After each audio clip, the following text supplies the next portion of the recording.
service that you provide, the talent that you have, it changes people's lives. It doesn't just change people's careers, it changes people's lives. I'm not like, oh my gosh, just like if you call me right now, like, bro, you gotta check out this guy.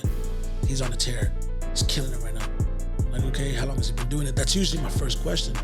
And if they're like a year, I'm like, okay, well, I'll circle back in a year and see if he's still doing it. So respect my time, because when I give you my time, I'm giving you the one thing that they at one point wanted more than anything, and I didn't give it to them. What do you have to find in that talent to say, okay, let me bring you on? Like, what are some of the milestones you're looking for? Oh man, that's such a good question. So nobody ever asked me that question before. What the hell? Stop. Nigga, I ain't coming on the show again.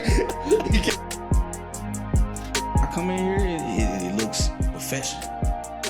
Tune into the content. Like you were telling you guys, I'm like, I like when people have good questions.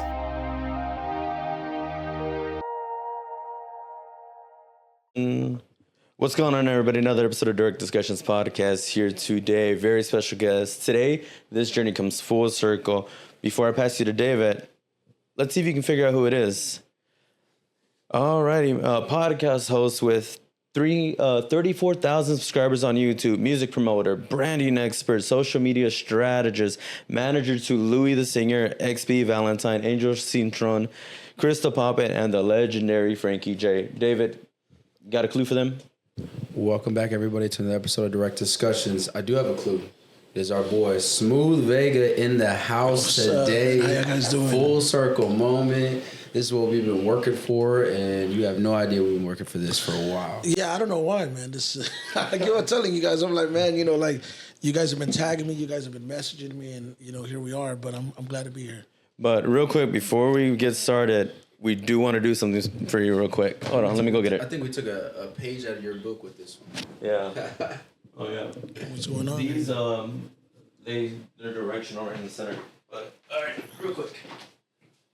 Yeah, let him get it. Are you filming?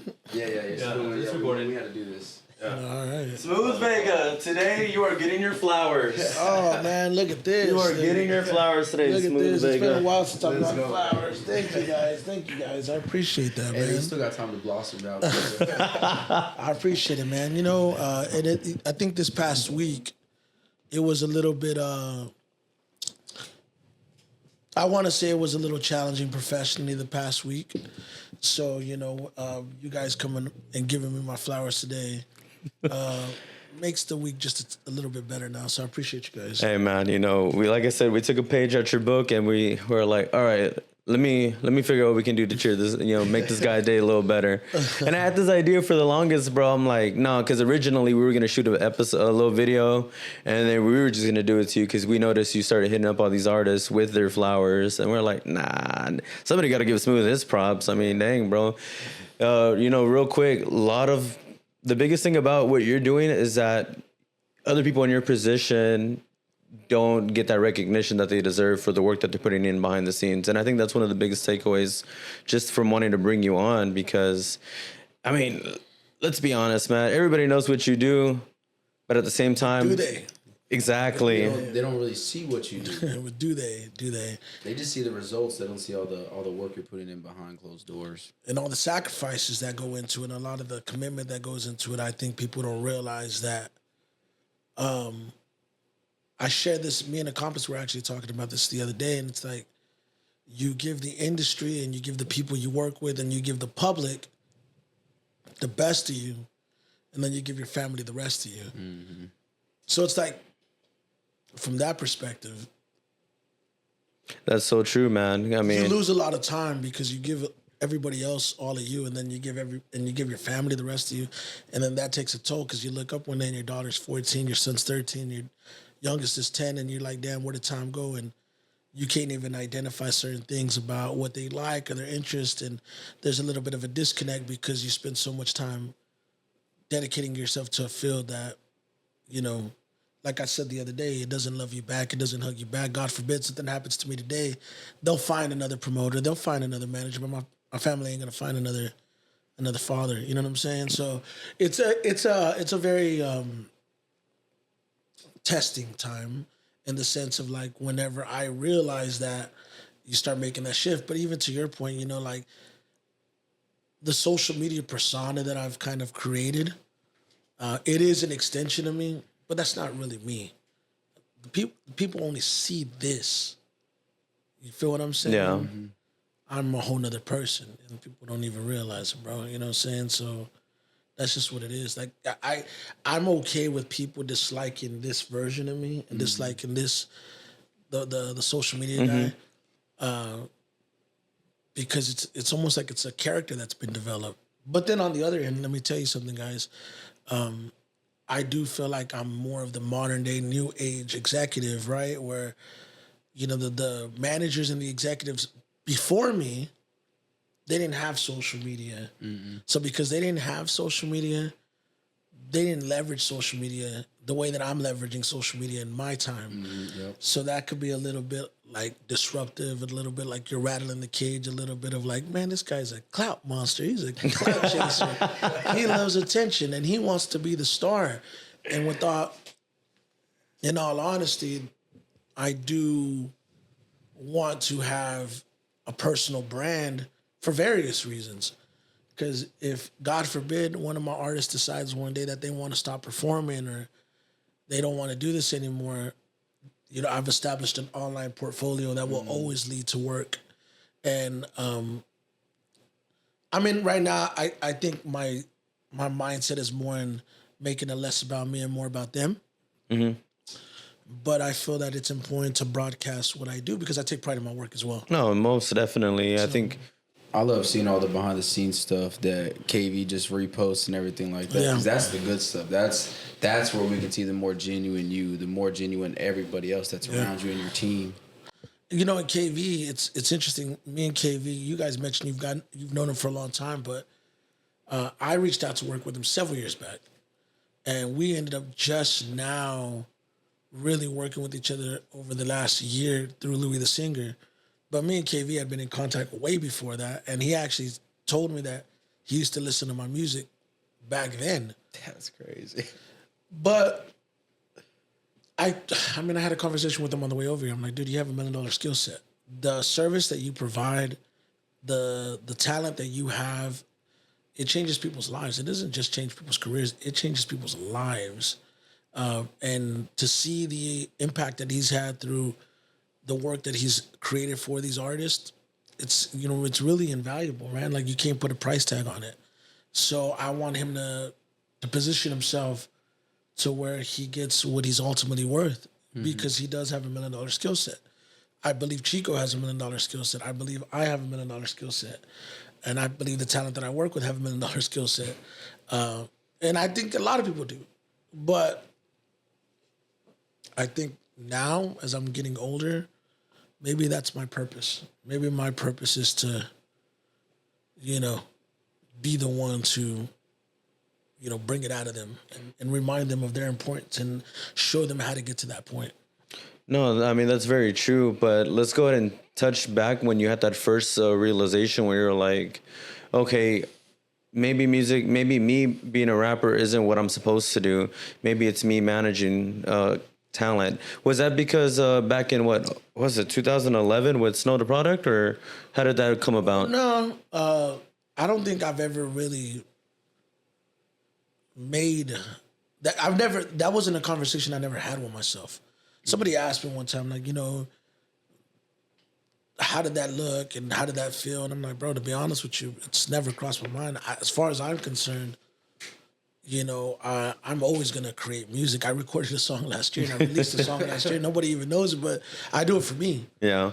Do I have the desire and the want to go out there and be an active recording artist and, work a record and hit the stage? No, I don't. And it's not because I don't love it. I do love it, but I respect it enough to know that it requires a lot. And I would hate to take away a spot for somebody. Like, I've been on like small tours and, going on those small tours, I'm like, man, a young kid deserves this, not me. I'm older. I've experienced this. I think if I'm answering the question transparently, when I realized that this side of the business was profitable for me, and it was more profitable than being the artist, and it required doing less, working smarter and not working harder, It was a no-brainer. But what's interesting is that as far back as 2008, 2009, you know, pretty early in my career, people would contact me and they would be like, hey, bro, I want you to manage me. I want you to help me. I want you to manage me. I want you to help me. I'm like, what? Like, you know, I didn't even know what it was, but what it was is these guys were basically telling me, we love the way you present yourself. We love the way you promote yourself. We love the way that you brand yourself. We want that. But I was like insulted that they're asking me to manage them as I'm still performing. Yeah. As an artist, yeah. Correct. I'm like, I still got a lot to offer. And even now, like, if I'm being completely honest with you guys, like, the last song I recorded, and even every so often when I record now, dude, I really still feel like I'm better than a lot of people. And that's just me being honest. Like, you know, I'll get on social media every now and then. I'll get on Instagram Live and I'll rap. And people be like, what the fuck? I'm like, yeah, dude, like, I could still do it. Mm-hmm. It's just the respect level, the resources, the relationships, everything opened up when I became the promoter, when I became the executive, when I became the buyer. And that opened up a whole nother lane for me. And yeah. Do you feel like that happened because people could say they were thinking in the terms of not what they can do for you, but what you could do for them? Of course. I mean, that's the nature of this business. Man, nobody really truly cares about you. They care about what you can do for them. And understanding it and being okay with it, I think, is a big part of it, because people think that this is an easy role to take on. It's not. You know, you're viewed as the next step to the next step to a lot of people. People view you as the gateway to the next level. And it's a lot of responsibility to put on somebody's shoulder, right? Like, I don't always want that responsibility. Sometimes I just want to chill. Sometimes I just want to kick back. Mm-hmm. The amount of people that get angry at me or have any type of disdain towards me, I promise you, anybody that's ever really truly had disdain towards me is tied into professional. It's never been tied into personal. Very few people know Lorenzo. Mm-hmm. You know what I'm saying? So it's like, fuck that guy, he didn't help me. Fuck that guy, he didn't do this for me. You know, whatever. They felt that I wronged them in some sense when it comes to the professional side. I think me personally, just hearing that makes me think about, you know, you are the version somebody creates about yourself. You know, you're in public, this person has this version that they have of you, and there's multiple versions of you walking around the world, but it just depends on that one person. And I like that concept because realistically, you can be so many different people, but the same person at once, just to everybody.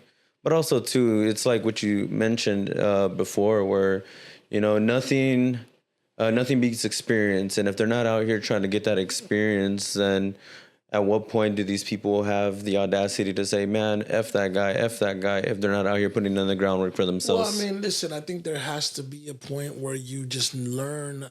And I have my moments where, you know, I might wake up today and I see something as soon as I wake up and it's like, really? I don't want to wake up to that. But you learn to block it off because you just have to learn to live in your truth. And in my truth, I know who I am. And it hasn't always been like that, right? There's times where I was like, hold on. Are they right? Right? Because I used to question it. The doubters, yeah. Early on, I would question it. Now I don't question it at all. Even if somebody came back and said, man, you were a piece of shit in 2014, 15, 16, I'm like, okay, I was. I'm not now, and I'm not going to be moving forward. Like, you got to learn to own the growth, too. You know what I'm saying? Mm-hmm. Like, so, I mean, listen, the reality of it is that people don't really know me. You know, even right now, before this interview started, I got a text message literally as soon as this interview started with somebody calling me, and I already know where the conversation's going. They're going to be upset about something that happened that I didn't do for them. And that's frustrating for me. It's super frustrating for me because it's like, I don't want that expectancy. You know, I shared a story the other day. I was like, look, man, earlier this year, I had a health scare. They thought I had leukemia. And for about a month, I was shook. I didn't really share it with a lot of people. And in that time frame, the very few people that knew that this was going on didn't really check on me either. I don't know why. They didn't want to concern me, but it kind of got a little lonely there. It kind of got a little dark. And then I'm like, damn, nobody really cares because they care about what I could do for them, right? Mm-hmm. But didn't change the fact that people were still asking for stuff.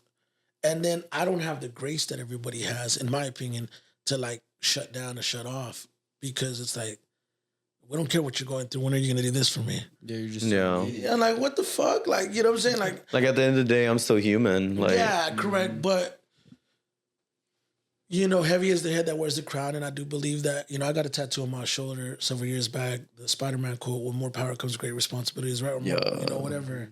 I like that. yeah. Whatever it says, with power comes great responsibilities, and that's true. Like when you have a responsibility, and even if it's just within, right? Like even if the responsibility is only the 2 or 3 artists that I work with, like they're relying on my decision making, they're relying on my leadership. Am I gonna make mistakes? Of course, we're all human. We make mistakes, but you know, we grow. We're trying to grow. So on when you did the podcast of Mogul State of Mind, you referenced a little bit right there where you said everybody looks at themselves as the next step to the next step. When you say that, is that in reference to a lot of people are kind of playing the middleman and just wanting to fit themselves into being the next step? No, I think what I meant in that interview, by the way, rest in peace, Big D, Mogul Media man. He was a great ally of mine, and his presence is greatly missed. You know, he was doing a great job with his podcast. It's so unfortunate what happened with him and the way that he passed. But in regards to what I meant in that interview, what I was saying was that there's people that genuinely don't care about the development of the artist and really don't care about the craft, or they just view this as business, which is understandable.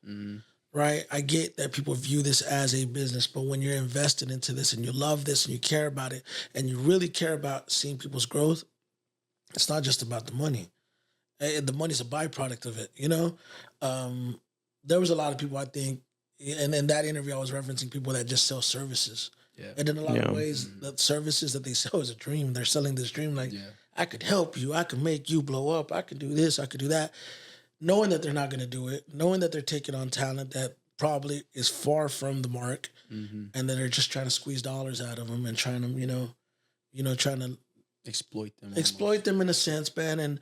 But I mean, look, everybody has their hustle, right? And I get it, but I think that's what I was referencing in that interview, like, not so much the gatekeeper culture, but more so the, I know I'm really not going to move the needle for you, but I'm still going to take your money culture. Yeah. That's kind of what I was referencing. Almost like a scammers.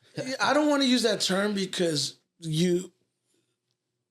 I know instantly from working with somebody and talking to somebody, like if I don't take your money, it's probably because I know that you're... that I can't help you in a sense. Well, that you're not prepared or you're not ready for that next step. And I would feel wrong doing that to you because then you're going to have an expectancy, like I mentioned, of me doing more for you. And I just don't want to do that. Yeah, I'm not in a point in my life where I can do that, bro. You know, bro, like people act like motherfuckers don't get anxiety. Like I get anxiety too. Like, you know, I sometimes don't even like looking at my phone because it's like, what's today's expectation going to be from somebody? I just don't want it. I can definitely relate with that, man. Just because, you know, these last 6-7 months of being consistent with the content posting, making sure I'm looking at the numbers. I'm like, oh, is this doing good? Is this doing good? And it's like, there's some days where I just don't even want to look at my phone, turn off the computer and just like, let's put this aside. Because, oh man, if you go through my like analytics on my phone where it says how much time you used it, it's gone up significantly this half of the year in comparison to last year. Yeah. You start living on your phone, you start, you know, and it's just, bro, like, you have to make time for you and for the world outside of this. Like, the internet is an alternate reality. You know, it's fake. It's not real. The people that you're interacting with, you're probably never going to meet the majority of these people. I sometimes use the term virtual high school, like everybody's trying to be the cool kid, and it's like, you know, whatever, right? But there's a big difference between real life and social media. And I think distinguishing the difference between the two is important. I had a conversation with somebody last night about this. You know, I was like, look, man, the guy that y'all see, I mean, I get y'all see the self-promoter, y'all see this guy that's like, you know, with the shades and, you know, looks like a cholo or whatever, like whatever, right? You know, like, but really there's definitely a method to the madness. This isn't just some like, I'm winging it, you know? And if you notice, I'm making a shift. I posted yesterday and I posted today, and I want to do more of it. I really want to highlight the approach, the strategy. I want to kind of elaborate more on the method to the madness, you know, and say like, hey man, like, we're not just out here doing some crazy stuff. We're actually planning these things out, and this is my role in doing it, and I want to see these guys continue to grow from this, but I don't have to explain myself to anybody. It's just really like I always tell people, social media is Pinocchio and we're Geppetto. So we can control the narrative, and if we want to be viewed in a certain light, this is what we have to do. And sometimes the people that are, brash, bold, and fearless enough to go and say, you know what, like, I want to be that guy. It's going to, it's going to evoke an emotion from people that don't want to be that guy or that want to be that guy, but that don't have the courage to be that guy in that stance. Because sometimes, and I know that I get it. Like, the work has to do the talking. Yep. The work has to be the stamp. But, Since real quick, okay, since I know we touched on it earlier about, talent having to, hit that certain milestone to, for anybody to have work to help them. So when you look at a talent and you're like, okay, cool. If I can, this is how I can help you. What do you see? What do you have to find in that talent to say, okay, let me bring you on? Like, what are some of the milestones you're looking for? I don't know that I ever necessarily find anything in specific. I come from, I don't even want to use the term the old school, but I come from the mindset of, if you want to impress me, which I really hope nobody's trying to impress me. I really hope that people are just doing what they have to do to further themselves. But if your goal is to like get my attention or whatever it may be, just last. Put in work, put in a little bit of, equity, sweat equity, put a little bit of work in. And it's not gonna be like I'm not easily impressed. I'm not like, oh my gosh, just like if you call me right now, like, bro, you gotta check out this guy. He's on a tear. He's killing it right now. I'm like, okay, how long has he been doing it? That's usually my first question. And if they're like a year, I'm like, okay, well, I'll circle back in a year and see if he's still doing it. That's good though. I like that. Because honestly, there's too many people that come in fast and leave fast. Yep. And I've been guilty of making the judgment call and taking a chance on a talent, just off of talent, and then they weed themselves out fairly quick. And, there's things that play a role in that. A lot of times, the people that are around them, so on and so forth. But, the ones that are grinders and hard workers, someone like Xbvalentine, who, prior to me meeting her, she already had some years under her belt. And then I would see her, go out of her way to travel and did it without hesitation, without, never complained, just put in the work. The same thing with, Louie, as much as I've known Louie since he was a kid, at the end of the day, one thing that I can truly say about Louie, despite whatever differences we may have had over the years, he always, always, always was around it, always put himself in position, always worked hard, no matter what. No matter what, dude. No matter what. And that to me is always the one thing that stands out when I think about talent, and I don't like basing, my opinion based off of talents that I've worked with. But even still, probably you mentioned Snow. Yeah. We were definitely colleagues in that time frame, but we never really worked with each other to the degree where I could say, that's like we were working with each other. But from where I saw her, like she just never stopped. She just kept on putting in work, dude. Like, you know what I'm saying? Like, and look at what the payoff is. Like, I'm a big believer that if you put in the work, the payoff will come. And you gotta want to be better. You gotta have initiative. I think initiative is the one thing that I guess to answer the question. It's initiative, but it's a long-term sustained initiative, not just like, oh, I'm hot for a week, or I'm going hard for a month, or for the next year you're gonna see me and I'm gonna disappear because then I start questioning whether or not this is really what you want. I'm glad I asked that question again, because I remember asking you that on a live and you just gave me like a quick short answer. And I can't remember what it was, but I do remember initiative, sustainability, because I wrote it down in my notes and I'm like, okay, cool. I'm glad he elaborated on this more because there's so many people that I know that, bro, like we ran into this one dude a couple of weeks ago where he was, he said he's been in the music game for like 15, 16 years. And he's like, I'm like, dang, bro. And you're and I'm just like, shocked, dude. It's important that you want to see growth, but I mean, think about it like, you're cutting your podcast off. You're cutting your podcast legs off. Yeah. If you stop at a certain point, you got to keep going, man. You know, like Amari Cooper wouldn't have been a professional football player if he said, you know what, I don't want to do it past high school. I don't want to do it past college. You know what I'm saying? So like, when I say last, that's how you get to that next point. And, you know, you guys have been seeing growth with y'all's podcast, you know, pretty quick, but it's like last. Yeah, no, most definitely. I think that's the one that we talked about. You're like, we just want to go hard for the next year. Okay, but once you check off that box, like, all right, what's the next step? And how does this evolve and how does this grow? Those are the things that excite me. You know, I've shared the story plenty of times where I say whenever I was younger, I wanted to be a youth counselor. My mom wanted me to be a parole officer. And then when I decided to jump into music, I realized that music was my way of counseling the youth and, you know, basically, you know, mentoring people or whatnot. And then as I got into the role that I got into, I realized that maybe I am counseling the youth, but just through a different form. And,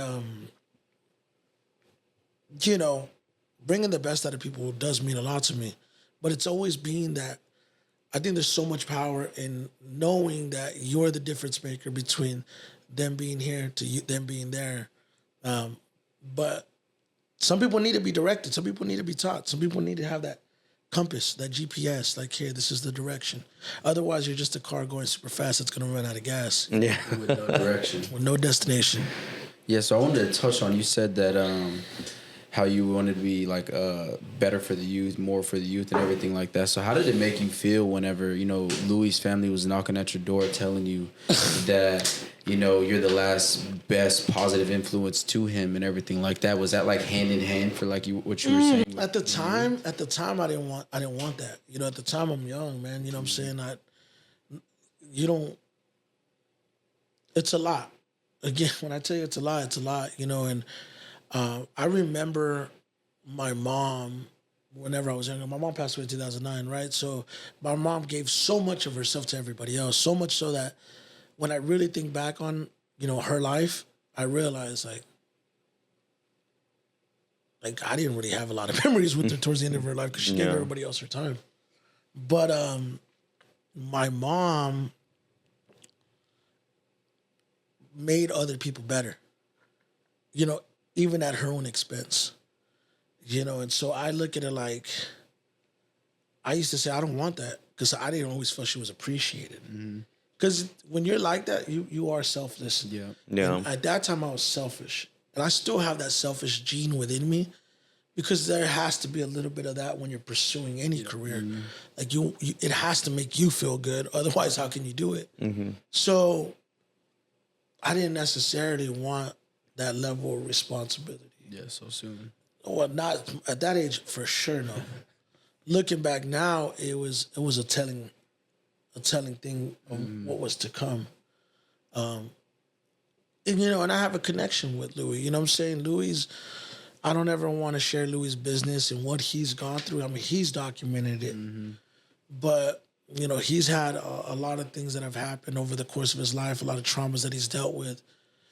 And I don't always agree with the way he goes about certain things. But what I will say is that I do believe that I was put on this earth to make a difference in his life and to help change his life and hopefully help him grow and evolve and be better, not only as an artist, but as a human being. And that means more to me than his success as a musician, because to me, he's always going to be talented. If I stop managing him today, he's still going to go on and have a great career, and he's still going to make great music, right? The music is always going to be that's his gift.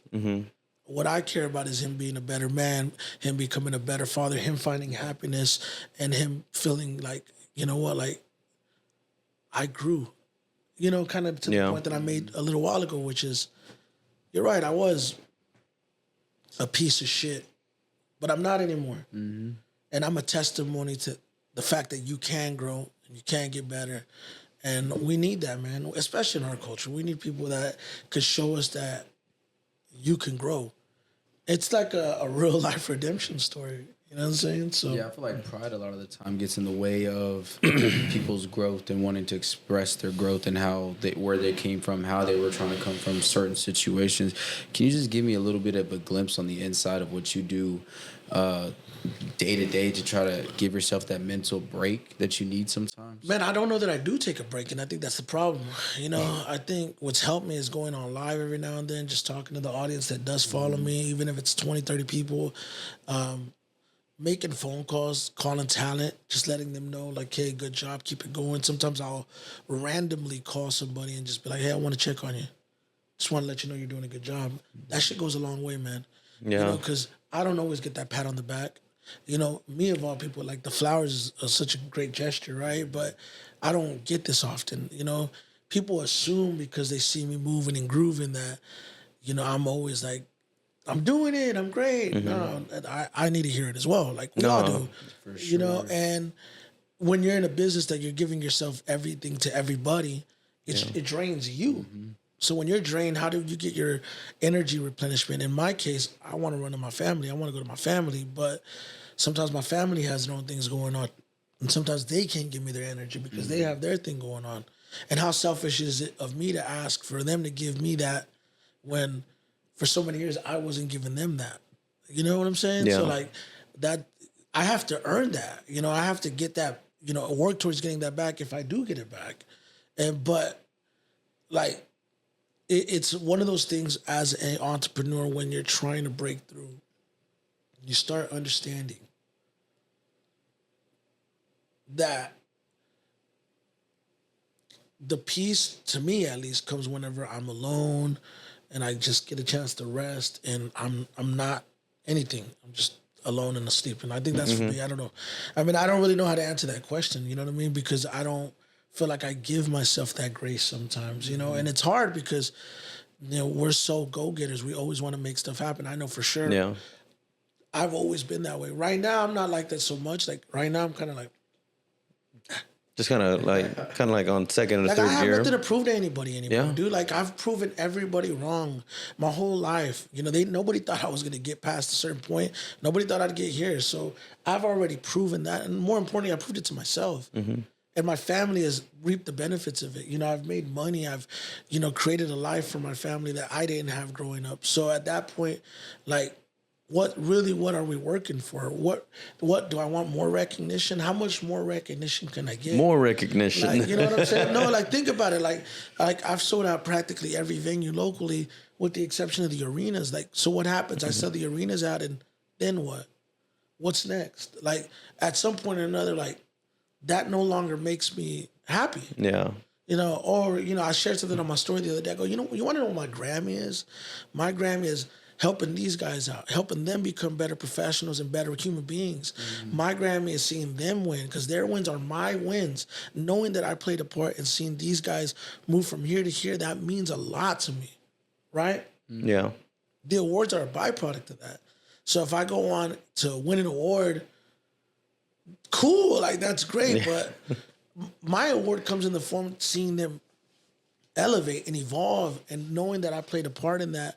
And it just so happens that the more that they grow and they evolve, I am being compensated for that, which is like Which is like that's like a bonus, right? That's like a bonus. Like So at what point in your life did you realize that you made that shift in mentality where it's like, okay, like I need the pat on the backs more than my artists need the pat on the backs, so to speak, in terms of success. I don't necessarily need them, but like I mean, bro, they always say the top gets lonely, right? I don't consider myself to be at the top, but at the same time, I suffer from imposter syndrome. So for so long, people view me as this larger than life guy, and I don't view myself as that, right? Yeah. So no, it's not even ego, because I think we all have an ego. It's more so like I don't like you guys might see me as a big guest. I don't see myself as a big guest. Does that make sense? Like, because I don't view, so it's like an imposter syndrome. Like I just don't see myself as that.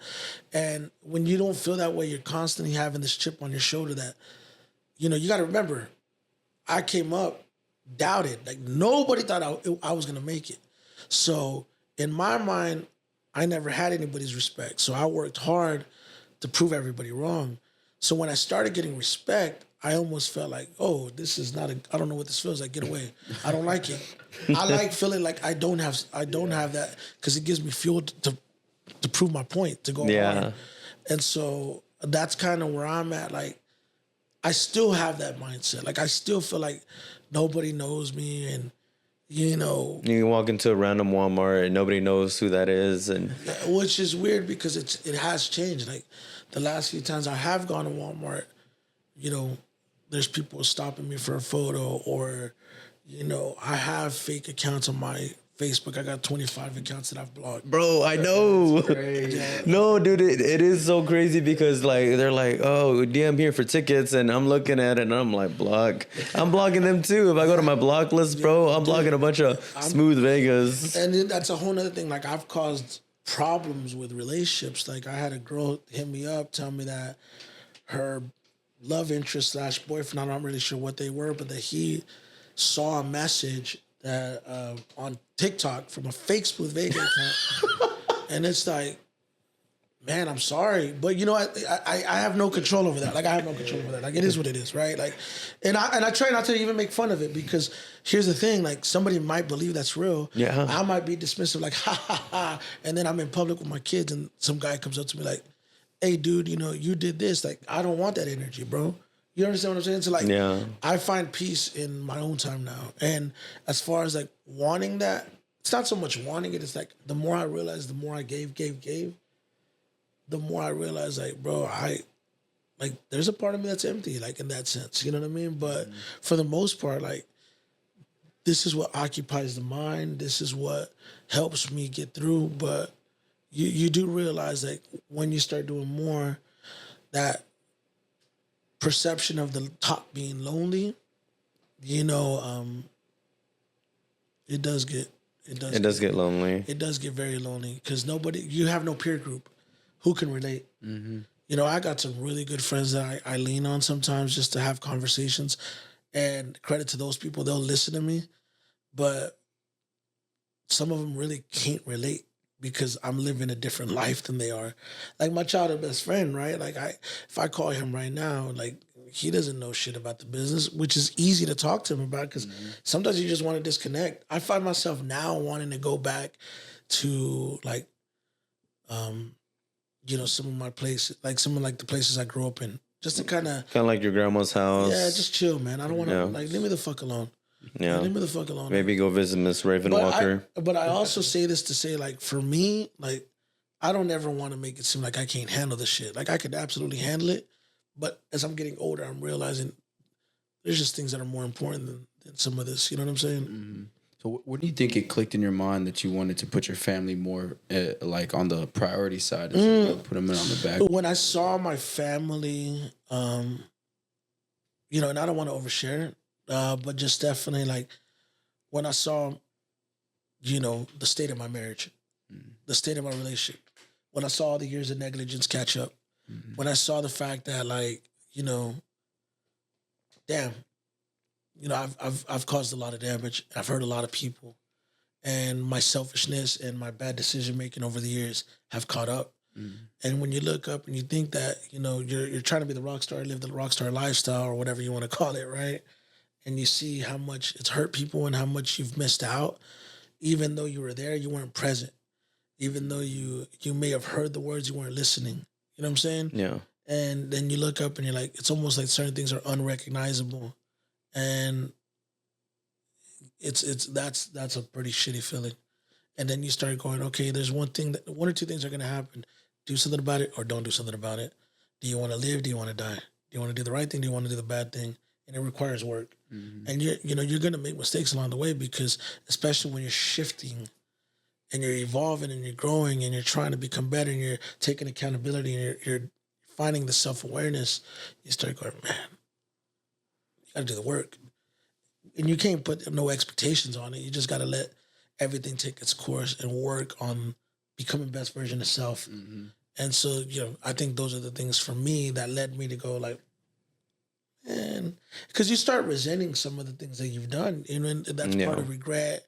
But that's the one thing that you have now as you get older that you didn't have when you were younger, which is experience. Yeah. Now I have experience. Now I can tell you and you what not to do. You know what I'm saying? And why do you say that? Well, because this is how it played out for me. And though your journey may be different, like I'm now a testimony for this. Yeah. And so I'm going to use this opportunity to tell somebody like, hey man, if you go about it this way and your foundation is not solid, eventually your foundation is going to crack. And whatever you're standing on is going to crack and you're going to fall. And when you fall, you're going to still be able to get up. But your foundation has to be solid. You know what I'm saying? I think for me, like one of the hardest, I get what you're saying. I'm glad that you're bringing this up, is because I'm 27 now. When I was 21, 22 years old, I got custody of my daughter. So we lived in these like little small apartments for like 2 years.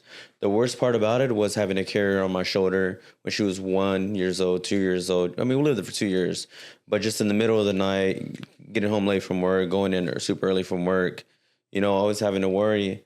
And then for that year and a half, I worked about 60 hours a week, working extra just to stack up the bread to get to put me in a position where I'm here. And dude, that feeling, man, just having to work that long, knowing that I'm not spending the time I needed to spend with my daughter, despite the fact that me having custody of her, half the time she's at my mom's house. I'm like, hey, I'm not going to pick her up tonight. I'm going to go ahead and just go home, go to sleep for about 3-4 hours and go back in. Did that for like 6-7 months at the peak of it before the lease was over to put me in this position. And I'm like, bro, I don't want to have to do that again. Yeah. Too much grinding. No, dude. Because now, like in this position with the podcast scene, I'm like, okay, like CJ on San Andreas, here we go again. But it's not as bad because now she's older. She can understand, like, when I talk to her after an episode. But I'm like, I mean, you blink and they're older. That's kind of the point I make. Like, we're already in September of this year. Like, this year has flown. Yeah. Time has flown. I went to the venue the other day and I'm like, damn, some of you guys really aged because I hadn't seen them in so long. And you're starting to realize time is passing. And when I look up and I see my kids now, you know, again, they're 14, 13, and about to be 10. Man, like, time flew. Yeah. And there's a part of me that's like, it makes me sad. I'm like, wow, like I spend birthdays away from you guys. I spend anniversaries away from you guys. And I put all of this in front of you guys, even though I may not see it that way. I did. Mm-hmm. Why? Why? So I could be this godfather, this fucking successful guy that most people don't even fucking like anyways, right? Yeah. People don't like anyways. Like, you guys love me unconditionally and I take it for granted. But, you know, that's why I shared that status the other day on my Facebook and on my Instagram where I'm talking about, you know, we, what did I say? I said, what are we living for? Yeah. What are we doing this for? You know, like, we sacrifice this invincible sacrifice that everybody makes you believe that you have to make for who and for what? For a business or a field that isn't going to love you back, isn't going to hug you back. Like, you know, don't get me wrong, it does fulfill me and it is something that I genuinely have a passion for. But to put that over that, come on, man, be logical. Yeah. You know, at the time, you think that's what's required because that's what people make you think you have to do. Society makes you think you have to do certain things. But as you get older, you start realizing, like, man, this has an effect. Mm-hmm. And everything has a cause and effect, right? Like, I always feel like there's a 4-step process to everything. There's the action, there's the reaction to the action, there's the reaction to the reaction of the action, and then there's the root of all of that. You know what I'm saying? Yeah. So it's like, that's what it is, you know what I mean? And like, I've looked at it like, okay, I made the action, and this was the reaction to the action, and now I'm reacting to the reaction of the action, not realizing that the root of it was always this. Yeah. Oh, and it, you know, again, it takes time. Takes time, but you get older, and as you get older, you know, being an entrepreneur, you know, being self-employed, you know, it does require that grit, that determination, and that fearlessness to go after what you want, but it should never come at the expense of your family and your foundation. And that's the message that I was trying to send across online, because I'm telling you as living proof that it does take a toll. And when you look up and you realize the effect that it can have, you can wake up and it can be a very, very, very, very, I don't want to use the term scary, but just very unfamiliar. I think for me, like, whenever I'm at work and then let's say I start picking up extra shifts for like a good little stretch, and I see families coming with their kids, and they're little girls that come in, and they're maybe like 3 or 4 years old. I started imagining, my daughter's 7, by the way, but then I started imagining, I was like, dang, my daughter was that, like, you know, that height, that size, you know, like, she talked like that in a sense when she was there, and I'm like, bro, time has flew. So I definitely try to be a little bit more methodical with the way I spend my time and make sure I maximize it. You gotta be present, man. Like, what are we doing? Are we working to live, or are we living to work? Right? Like, and so many people are literally working to live, and they don't have time for anything else. It's like, you know, that's the point that I got to whenever I decided to make the decision and the leap to become self-employed. I found myself daydreaming about music. I was already dabbling in doing events that year, and I said, you know what? I'd rather make this much money and have this much time than have this much money and have this much time. For sure. You know what I'm saying? Like, what makes you happy? It's like, would you rather have a 6-figure paying job and you have no time for anybody, right? But yet you have money to provide for them. Yeah. I'm gonna tell you right now, That's true. Whenever you pass, the money ain't coming with you. Mm-hmm. And then they don't give a shit. The kids aren't going to give a shit about the money. They're going to give a shit about the fact that you're not here. Mm-hmm. You know what I'm saying? If you really put that into perspective, people put way too much stock into, you know, having money. Of course, you need it to provide. But again, at what expense? Are you going to really, you know what I'm saying? Like, yeah. It's an interesting thing, bro. It's a real interesting thing. It's kind of like the movie Click in a sense where, like, you know, he made all that money. And then at the end, towards his death, everyone was just like, oh, my God, you know, he's dead. And they didn't even care about the money he made towards the end of his life and Click. Oh, listen, man. Money, you hear this term before, money cannot buy happiness. No. And money cannot buy you time. And the one thing that's worth more than anything is time. Mm-hmm. That's why sometimes I take things so personal with what I do, because it's like, man, I give everybody the one thing that you is can't more get valuable back than anything, and the one thing I can get back is it's time. I give you the one thing that I haven't given my kids. I give you the one thing that I haven't given my family, which is time. So respect my time, because when I give you my time, I'm giving you the one thing that they at one point wanted more than anything, and I didn't give it to them. I've missed birthdays to be on the road with you. With you, I've missed anniversaries to be on the road with you and with you. You know what I'm saying? And for what? You know what I'm saying? Like, for what? Like, just respect my time. Yeah, most definitely. And I'm not going to do that no more, by the way. I learned my lesson big time, you know what I mean? Yeah. I mean, look, I'm not going to lie to you. I'm going to Detroit on September the 12th. For Frankie? For Frank, he's throwing out the first pitch for the Detroit Tigers. Nice. And he's going to be performing that night. But I'm also going to come in the night before to go to the studio with Royce to finance. So I'll be there the 12th to 13th. My daughter's birthday's on the 11th, but she wants to have her party on the 14th. So, you know, I'm trying to catch the earliest flight. And this is the second time this has happened with my daughter, where, you know, she has a get-together or party that she wanted to have on that day. Mm-hmm. But, yeah, that's where we're at. You know? Make the accommodations and everything. I'll try. I mean, listen, I'm trying. And that's the thing. As long as they see an effort, but I don't want to be in those positions, bro. I just do not care to be in those situations anymore. So last year you had won Public Figure of the Year award. Correct. And you had dedicated it to your boy Big D. Correct. So how did that make you feel when you won that award? And you gave the credit to him, but it was credit to you at the same time. Well, I didn't necessarily give him the credit. I just wanted to honor, you know, his memory. No different than like right now, Chino XL passed away earlier this year. Yeah. You know, Chino XL was a mentor to me, and those guys, anybody that I've ever encountered with, I just want to make sure that people are aware that their legacy will live on, you know, even if it's just through me mentioning them. And I'm not the only one that's going to do it, I'm sure. But when I had the opportunity to win that award in a room full of entrepreneurs, I felt like it was a good opportunity to highlight him and his contributions to the scene and my respect for him. Mm-hmm. You know, I don't want to make it seem like me and him were the best of friends, but we were colleagues, and I respected him. And I knew that it was mutual. But when I won the award, how it made me feel, it's not the first time I've won an award. You know, I've won award for Best Rap Artist, you know, 2006, 2007, 2015. I was inducted into the Hall of Fame in 2019. I've had like Lifetime Achievement awards given to me. The reason why this one meant something to me is because I felt like I had been overlooked by, you know, the specific award show for a few years, but they've always shown me respect. They've always been really cool with me. Yeah. I just think for me, what it was is that it's just a byproduct of the work.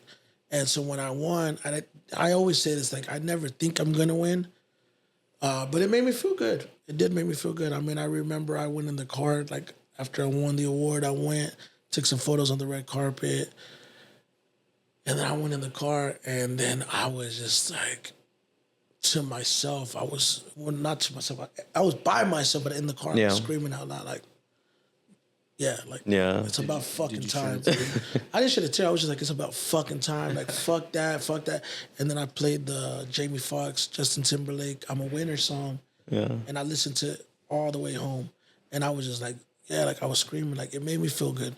It made me feel good because at the end of the day, whenever you dedicate yourself to the craft, right? In this instance, like, you know, the Public Figure of the Year, to me, was really just a byproduct of the work I was putting in for the artist.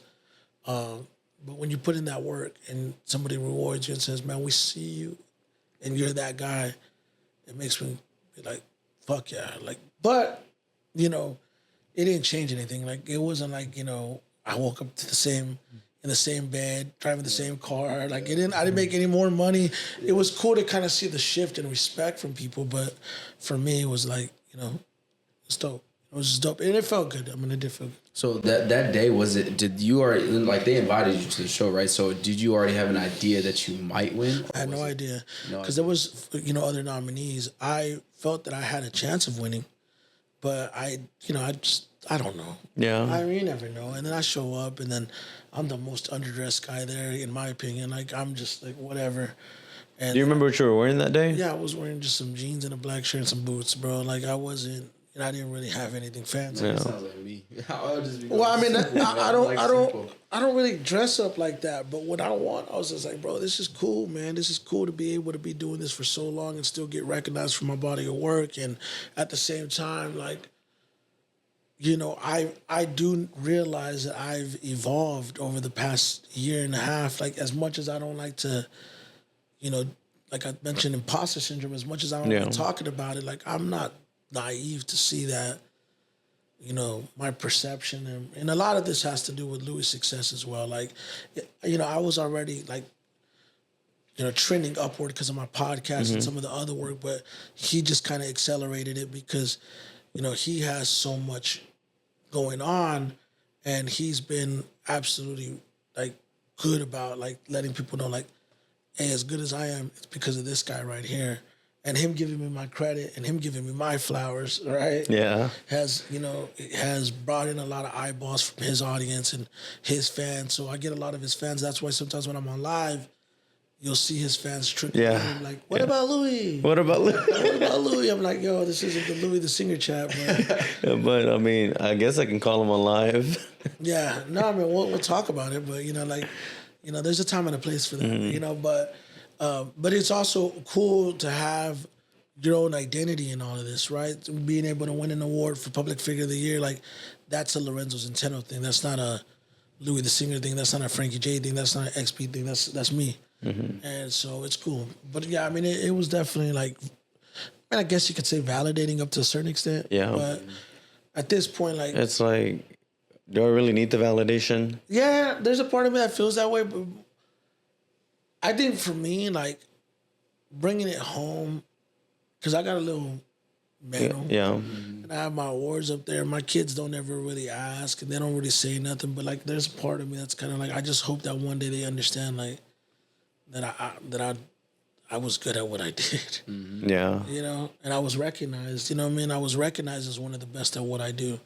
And that's, like, you know, if I ever win a Grammy, which I believe I will, you know, when I get the records on the wall and the platinum records and all that stuff happens, it's going to be like, I think it's just going to be an extension of that. Like, I just want to leave a body of work that I can be proud of and that they can look up and they can be like, he was a factor. Because that time away from them, I mean, it's never going to be right. It's never going to be okay. But at least I could see, well, look, this is what I did in that period of time. Like, I didn't take all that time away from me and fail and was a chump. I took that time away from me and I was the best at what I did. You know what I'm saying? Like, I mean, it's not a consolation prize by no stretch of the imagination, but at very least they see, like, oh, my dad was a bad motherfucker. Yeah. I hope. You know what I mean? I hope, you know what I mean? Like, I mean, you know, they're not ever going to say that. And, you know, my kids don't even take any interest in what I do. They don't think it's cool. They're not into it, you know what I mean? But it keeps me grounded and it makes me go like, well, that's the best part of it. Like, I could be the manager of the year to everybody else, the promoter of the year to everybody else, but at home I'm just gonna be dad, and that's all they want me for. I like that. That's a good feeling. Just being dad though, because I'm a dad as well. But just being a dad is just like it's a good feeling. Yeah, and it's really cool, you know, to do certain things. Like I find joy picking them up from school, and you know, doing little shit like that. Like Small things. No, yeah. No, dude, like me, I do the same thing. Like I'll get off whenever I get off work, and it used to be my sister picking up my daughter, my nieces from school, but then I took on more of that role, and I love that, dude. Just like I don't take anything for granted because I look at the way my dad raised us and my mom, and I'm like, this is where I'm learning from. And in the case of this is what I shouldn't do with my daughter, in a sense, like. I mean, she's 7 now, but the lines of communication with her and me are open a lot more than they were with my parents, so to speak. Yeah. And I don't know, but I do want to get on this one topic that I had in mind. So podcasting, you got a lot of big guests on there, but then you had Trent Shelton at Togetherland. How did that come about, and why do you feel that one didn't gain as much traction on YouTube in comparison to the other ones? I mean, look, bro, the Togetherland booking was a very it was pretty much in the works before. It was in the works for months. And so because I come from a promoter background, Live Nation contacted me about who they should actually book to appeal to the Latin demographic. And so I was kind of being brought in as a promoter, expertise consultant for Live Nation. And then whenever this started kind of shaping up, a gentleman by the name of Desi, he reaches out to me and is like, hey man, we're having a meeting for this festival. I already knew. He didn't know I already knew. And I already knew who the performer was. So we had a conversation about it. And so I thought I was coming on as a promoter. Or as an organizer, or some kind of fucking on the business side. But they ended up saying, well, you know, we'll put you on the podcast stage. So I knew I was going to be on the podcast stage. I didn't know what it was going to look like. And I also didn't know what I was going to do. I knew I was going to have a guest there, but it's like, who? You know what I mean? We just had this conversation. It's not like I could just be like, Shaq, come to my podcast. You know, like it, you know. And so I waited to the very last week to get a guest. And Trent, my buddy Doc, was like, yo, why don't you reach out to Trent? He connected it. Well, I've known Trent for a long time, and we just did it. None of it's planned. It's just all waiting. It's a very real conversation. As far as traffic, I mean, he's posted the clip on his social, and, you know, it went well for him. But I just think that type of content, for me, like, I don't put a lot of stock into viewership on YouTube. Some go, some don't. I don't know where he's at right now in his social media presence, but I don't know that I even did it for viewership. I did that because I wanted to do that. And what I was talking about was really, really relative to what I just talked about. You know, I was like talking about how my family wasn't there, and it's supposed to be the biggest day of my career, one of the biggest days of my career, or so it looks like. And I was there by myself, dolo, you know what I mean? And it's lonely, you know. But don't get me wrong, I wasn't fucking sad either. You know? It just like, dude. Like, you know, but it was cool. I mean, and as far as why it hasn't connected, maybe people haven't seen it. You know, at the same time, I haven't been persistent or consistent with, you know, producing content on the podcast side. So maybe that's why. But I mean, I'm still happy with it, you know? No, for sure. I mean, I feel like I go back to that one maybe like once or twice every other month or so, just kind of like go back and look at it, because I remember so I was on that live when you were on Instagram Live. I was on that live, and then I was like, all right, when you hit the stage, you're like, all right, guys, boom. But then I had to go to work. But then as soon as it dropped on YouTube, I was like, I got to watch this shit. And it was one of the best podcasts I've seen. I'm not even here trying to grease you up or anything, dog. But like the message behind it, it was like, if people catch what it was really about, they'll understand. Yeah. That was deep. Like, it was a deep Dude, conversation. no, for sure. That, even the one that I did with AM Chat, we were talking about that. I was like, if people really decipher where I'm at right now in my life, like the last set of like content interview stuff I've done, it's been more of that. More like, he's telling us something. Right? Yeah. But, and you know what? It's weird because when you start seeing like interviews and like, it's almost cryptic, right? Yeah. When you start seeing people that, I don't want to say I'm going to die, but you start seeing people that are like, man, he was telling us in all these interviews what was about to happen. The Simpsons. Yeah, like I feel like I'm telling people like there's something I'm trying to instill in everybody through whatever content they see of me. Like, there's something bigger than this. Yeah. Right. And hopefully people understand it, you know, because I could just come out and say, well, man, this is what you need to do. This is what you need to do. But people are only going to register bits and pieces of it. But that one I felt good about. And me and Trent just talked, just let it out. No, for sure, dude. So, that day, were you nervous, or do you still get nervous? Not really. I mean, that day was just a little awkward. That's all it was. But I wasn't nervous at all. Like, I'm real good about just, you know, we did a live podcast probably a week before. A week Over at the studio, right? Yeah, I did a week. I did like a live podcast, and that was one of the first times I did that. But no, I don't really get nervous. I mean, even when I interviewed Julio CESAR CHAVEZ, there was like 30 fucking people in the room. Like, yeah, it's like, We're used to having nobody back there. yeah. Every now and then we'll maybe have like one or two people sitting in the chairs just to kind of like, Just be here. yeah, just kind of be there, take some behind the scenes photos and whatnot, man.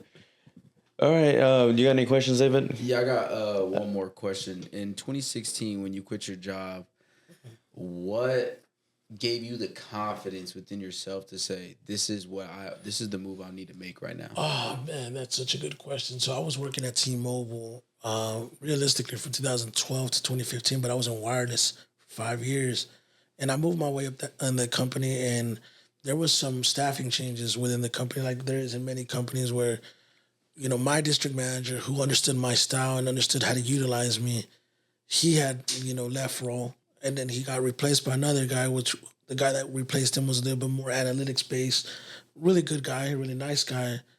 We worked well with each other, but he didn't know how to bring out the best in me. And honestly, like, I was to a point where I was already midway checked out, halfway through his term or whatever. But when they brought in the last guy, that guy just did not like me. We didn't click. Our styles didn't mesh.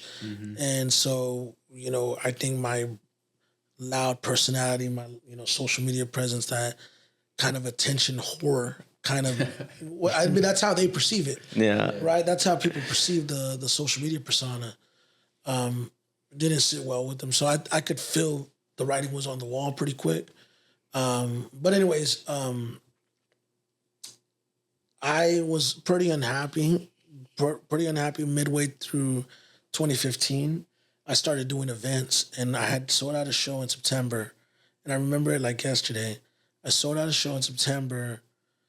I took my PTO, and when I came back, I already knew I was going to quit T-Mobile because I had sold out the show. I had made some money.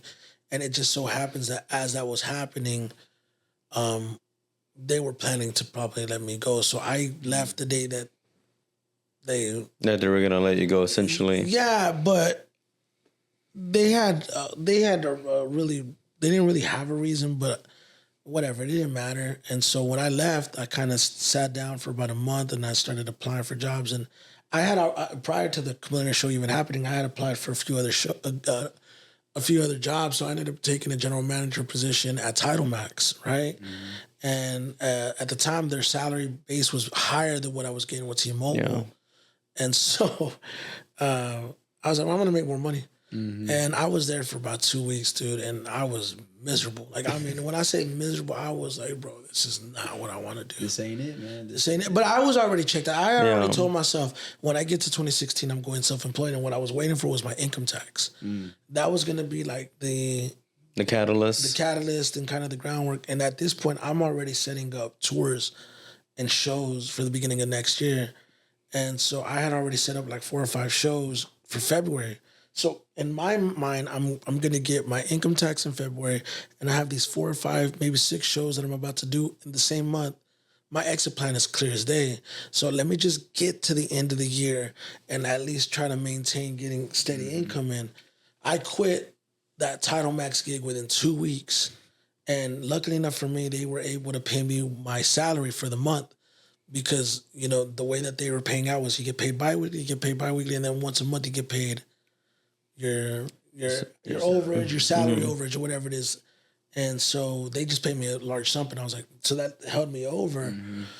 And right around November is rolling around, and I'm starting to dry up a little bit, and I'm like, man, I got to get a job, dude. I got to get a job. And again, putting in applications. I ended up taking a gig at Rent Center, which, by the way, you know, if I was unhappy at Title Max, I was even unhappy at Rent Center. But you got to remember, I was only doing this to hold me over to February. If you don't mind me asking, is it the Rent Center off of 28th Street? That used to be over there by the Fiesta? No. No? No, I was in East Side Fort Worth. Oh, okay. Closer to Liberia and all that? Not even. I was kind of like Evermanish. Whatever it was. So this happened. Oh, okay. So this happened. I take this gig. I'm there a few weeks, and I hated it. Like every day I went, I was like, bro, I cannot wait till February. And it was, but I was I got a manager in training position, so I'm getting paid more than everybody else, and I'm just not happy, bro. Fucking, I dreaded it. I'm there in November, December. And then by the time we get to January, I'm like, bro, fuck this. I was already on some like, fuck this shit anyways. And I just couldn't handle it no more. I think by the end of the month, towards the end of the month, I just remember having $20 in my bank account. I'm like, man, fuck this. And you got to remember, I was already on sale for the other shows that I had been promoting. And those shows, so the little money that I made from Title Max, I invested in, I booked a gig with Scarface at Trees. And that was going to be my first big gig at Trees. And I had the reports coming in, and the reports were showing me how much we had sold and how much money had been generated. So now, not only do I know the income taxes coming in, now I'm seeing the dollar amount. Like on February 12th, I'm going to get a check for $10,000. Like, I'm good. Like, get the fuck off the Titanic now. Yeah. And, bro, I just quit, man. I just woke up one day. I think they told me to do something. And they're like, go pick something up. I'm like, I don't want to. What do you mean? I'm like, I don't want to do that. They're like, go. I'm like, no, I don't. And I just, you know what? Matter of fact, bro, I don't want to be here no more. I just left. Never came back. And when I quit, that's when I should have started. I had $200 in my bank account. And I waited about a week. I may have got my last Rent Center check. And then I got to Trees. And then I had all those events. I had the 4 Joe Budden shows, that show, and a Crazy Bone show. So the 6 shows, the DMX show coming the next month, and that's when I ended the month, and I ended up making $30,000. So when I made $30,000, I'm like, bro, what the fuck? I could have been making this the whole time. Yeah. But really what led for me to leave was the fact that I was just not happy. And I knew I was meant for more, and I knew that I was depriving myself of what I was supposed to be doing. And there was bits and times, specifically when I worked at Metro PCS, in 2011, 2012, towards the real end of that, I was making no money. I was working so many hours. And then I'm because I would work in front of the computer. In the store that I was at, I had no traffic. So I'd be there by myself just on the computer. And then I would see the stuff that Snow the Product was doing. She was ascending. And as she's ascending, I'm like, I'm watching you ascend. And I'm at Metro PCS. And at one point, we were having conversations of collaborative efforts.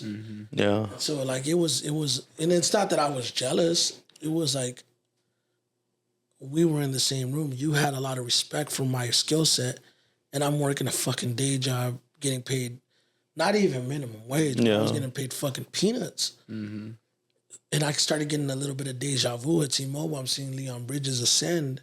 Yeah. And I'm like, dog, I got it, bro. I got it. I owe it to me to try to do it on my own. And if I fail, at least I failed doing it on my terms. You understand what I'm saying? Yeah. And I'll be glad to go back to work if I need to, but at least let me try. And I did, and I never looked back, and I haven't had a job since. Yeah, because actually, I like how you said that you never had a job since, because I know you have to deal with a lot of stress mentally and everything like that, but this is your job, but it's not a job at all because you enjoy it so much. It's work is what it is. Like, I do consider it a job. It's just a different type of job.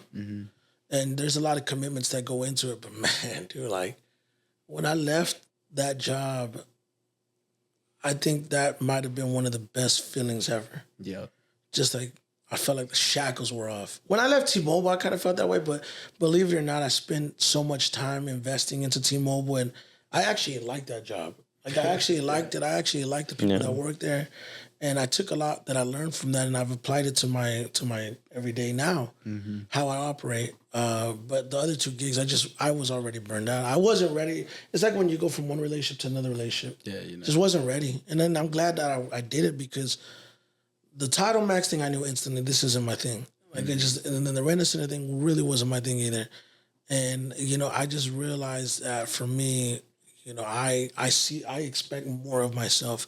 And I also, we talk about like people like KV that have a skill set. Like I realized that I had a skill set of being able to make my own money. And that's not a skill set a lot of people have. Like I know how to make money. And so anytime that my back's been against the wall and like I've been like on the verge of going flat broke, I've always found a way to make money. And not done it in a way that's still like I'm not stealing or hustling. I'm like I really know, I got a skill set. And so, yeah. So, I mean, because, okay, I'm in this position right now, and it's coming from, like, a real personal place where I've been working at the same place for, like, 8.5 years. The money's great, dude. The money is great for what I do and the time but in this podcast journey, man, I'm like, how can I elevate this to get me out of work? In a sense of not being employed where I work at now, dude. Because it's like, okay, be honest with you, before we started this, I was cool working there. I was like, all right, cool. I don't mind doing this for however long I need to. It's fine. Pays the bills, take care of you, all this other stuff.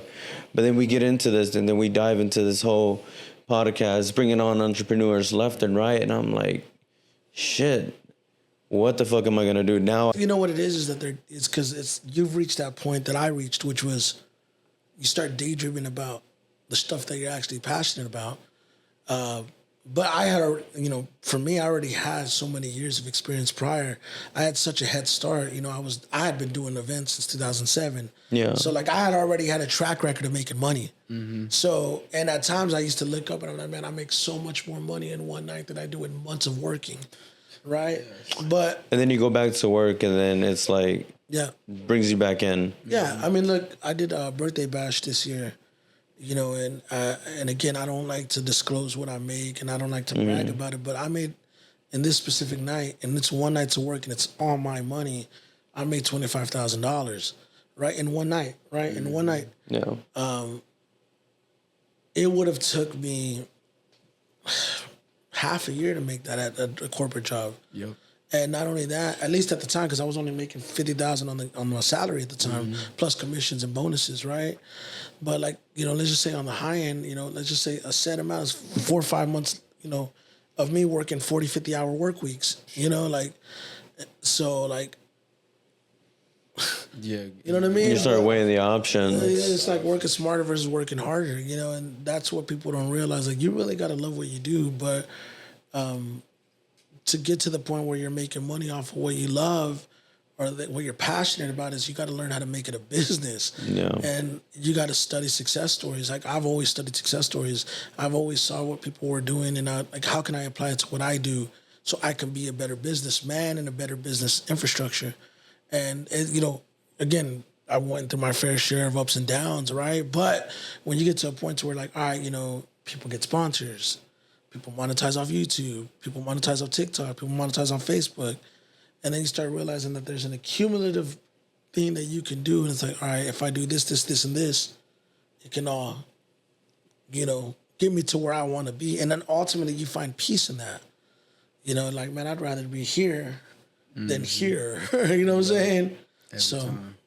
Yeah, I think that's why. I think for me, like, I remember when I first started this thing, I prayed, and I was praying about it, and I pray all the time about it. I'm like, I need patience, because I'm a very impatient person in a sense where I'm very punctual. If someone's, a little late, I'm like, I used to be like, bro, but I got here 15 minutes early, and that's on time for me. Yeah. And just, just having to wait for things to happen. And then it reminds me of this one, was it Evan or Bruce Almighty? One of those with Morgan Freeman. He was like, when you pray for patience, He doesn't give you patience. He gives you opportunity to be patient. And the biggest part throughout this journey for me is learning to be patient, learning to put the work in and continuing to put the work in and just be patient for the next big thing to come out of this. For sure, man. And, you know, feelings, there's always feelings, bro. And you, as long as you learn how to navigate around people's feelings and understand that not everybody's going to view things the way you view it, right? Everybody has their own, everything's subjective, man. Like, you'll be all right. You know what I'm saying? You'll be okay. You know, I've learned that. That's the one thing I've learned the most. It's like, man, people really don't view things the same way, which is understandable. I know that, but you don't think about it. Like, oh shit, like I'm rubbing you the wrong way because of this, or you're upset because I'm not doing this. On, you know, it's like, but that's just the difference between, you know, your role and others. So the more that you become a footprint, and you become a presence, and you become, you know, known, the more responsibilities come with it, and you just got to know, like, all right, you know, that's what it is. Yeah. You got your last one? That was it. All right, sounds good. Hey, I appreciate you so much for coming on, man. You have no idea. We've been wanting to bring you on since like that first month, the beginning, everything. It's like you said a little bit where me and Roger literally planned a lot of this out, and it's like, okay, now we just got to execute and let it just keep going. Yeah, that reel that we dropped on Instagram like last week or 2 weeks ago, we actually recorded that a few months back. That's We funny. were sitting in the chamber for like. And we were just sitting on it. We were just like, I mean, you know, I always had an intention to come around and do it. It's just timing. Timing. You know, and you caught me at a time. Right? yeah. But I appreciate you guys, and you know, No, for sure, man. hopefully we lived up to your expectations. Hey, don't forget to take these flowers. These are your flowers. Like, Gotcha, for man. sure, the vase and everything. It's all I yours. appreciate it, man. That's Thank all you. yours, man. With that being said, see you in the next episode of Direct Discussions. And again, one more time, shout out to Roger, our producer, and everything he does behind the scenes. And shout out to Smoothvega. We will see you guys in the next episode of Direct Discussions. Peace.